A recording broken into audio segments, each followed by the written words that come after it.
James Sutherland, Cricket Australia. Thanks very much for talking to Business Spectator. Well, I'm talking to you right in the middle of the Big Bash. The semi-finals are concluded and there's a final coming up in about a week's time. When you started, you actually went out to the market and you had a look and tested the waters, perhaps offering some equity in two teams, the Renegades and Thunder, offering minority stakes. It didn't, for one reason or another, that didn't come to pass. Do you think if you went out now that there's a tangible league out there with the numbers on the board, will the response be different?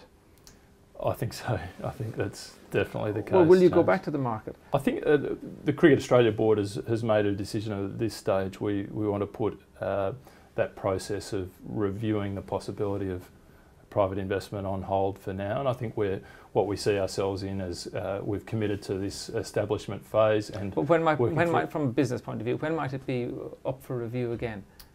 Look, I think we'll monitor that very carefully. One of the challenges for us in working through the process of possible private investment is that we didn't actually have a domestic TV deal, a new domestic TV deal where we could really quantify the revenues. So first step, I guess, down the track for us is going to be review where we're at with our domestic television contract, the current deal with Fox Sports, and then by extension Channel 9 concludes in March 2013. But during the course of 2012 we will be having conversations with the various media partners, including the incumbents. But on the team ownership, would you consider majority ownership? Is that on the table?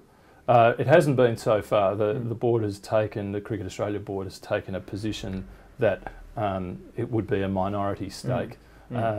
Whether that is something that's up for review, I guess needs to be considered in consideration of the interest and what investors might really want. So everything is up for review in the future, both the level of ownership and the possibilities of ownership. There are various models around the world that people have seen where private investment may have been successful, and I think there are various pitfalls at the same time, advantages, pros and cons that come with that. And I think we need to be very careful about working through the various pros and cons and making sure we make the right decision. But I don't think in the short term it's not something that we're going to be revisiting. Okay, and tell me about television. What would it take to get this onto free-to-air? What needs to happen? Well, the first thing, I guess, is for the free-to-air networks to say that yes, the popularity of the Big Bash League is. How might they define that? What numbers would they be looking for?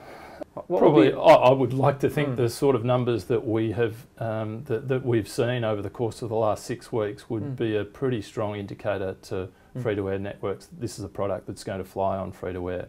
The nature of it's different to traditional sporting leagues, and I think we need to take account of that. The reality is that this is not a weekend-to-weekend content or series of matches. It's pretty well wall-to-wall during a 6-week period, and that makes it incredible. I think it makes it incredibly attractive. Because it's a period of time where people are on holidays, they're winding down, and there's no such thing as a school night. And I think that's one of the reasons why we've seen the ratings so strong and sustained through the 6-week period. When might this auction occur, or this process occur, by which it might move to free-to-air? The process that we need to work through is with our incumbent broadcasters and others that might be interested. The lead times that you need to work through with these sorts of agreements are 12 months or so in advance. So during 2012, it's fair to say we're going to be in discussions with various broadcast partners. So the next Big Bash could be on free-to-air. It's technically possible. The next season, 2012-13, will be with Fox Sports, and I think it's important to acknowledge the work that Fox Sports have done through Patrick Delaney and everyone at Fox Sports. They've really backed this new league. We ourselves took a significant risk and put a huge amount of investment in that, and to their credit, they backed us and they backed the Big Bash League, and I think we've seen the results. The year ahead that Correct. This will come up. The season of 2014. And just still on business matters, talking about money and cricket and the business of it, what about this salary caps within the $1 million per team cap? is that fixed for a period of time? Our intention is for the first couple of years for that to be locked in. We are about to embark on negotiations with our Players Association, the Australian Cricketers Association, to talk about a collective bargaining agreement in effect beyond the current period. Things will, I guess, tie in with that, but I think on both parties' fronts we see the balances. It's a bit of a configuration of payments between Test and one-day matches, domestic cricket and the Big Bash, and we need to get that balance right.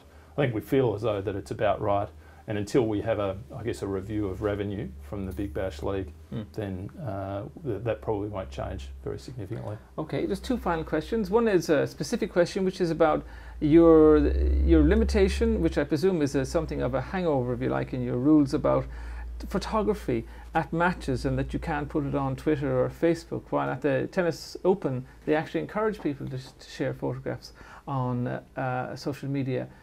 What are you leaving the situation like this? Would you leave it as it is, or might you change that rule? Oh, look, I think what we do from season to season is we do a major review of all of the operational aspects of that. We talk to all of our partners, whether they're commercial partners or media partners, broadcasters, journalists and others, to get an understanding of what's worked and what hasn't worked. And if there are reasons that we see are on balance going to be better for the promotion of the Big Bash League, then we'll be very open to making changes in that direction.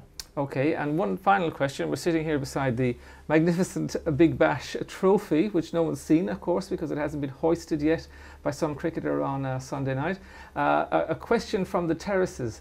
Will Cricket Australia persevere with so much blasting music after every single ball in Big Bash forever? Not every single ball, James, surely. Is the show set in its ways, or is it a work in progress like everything else? Again, it's a work in progress. This is a new league that's been launched this year. The indications are that it's been a great success. The television audiences, the at-match attendances. But look back on the weekend. We've just seen 2 semi-finals, sell-out crowds. The West Australian, the Perth crowd at the WACA, the tickets sold out in half an hour.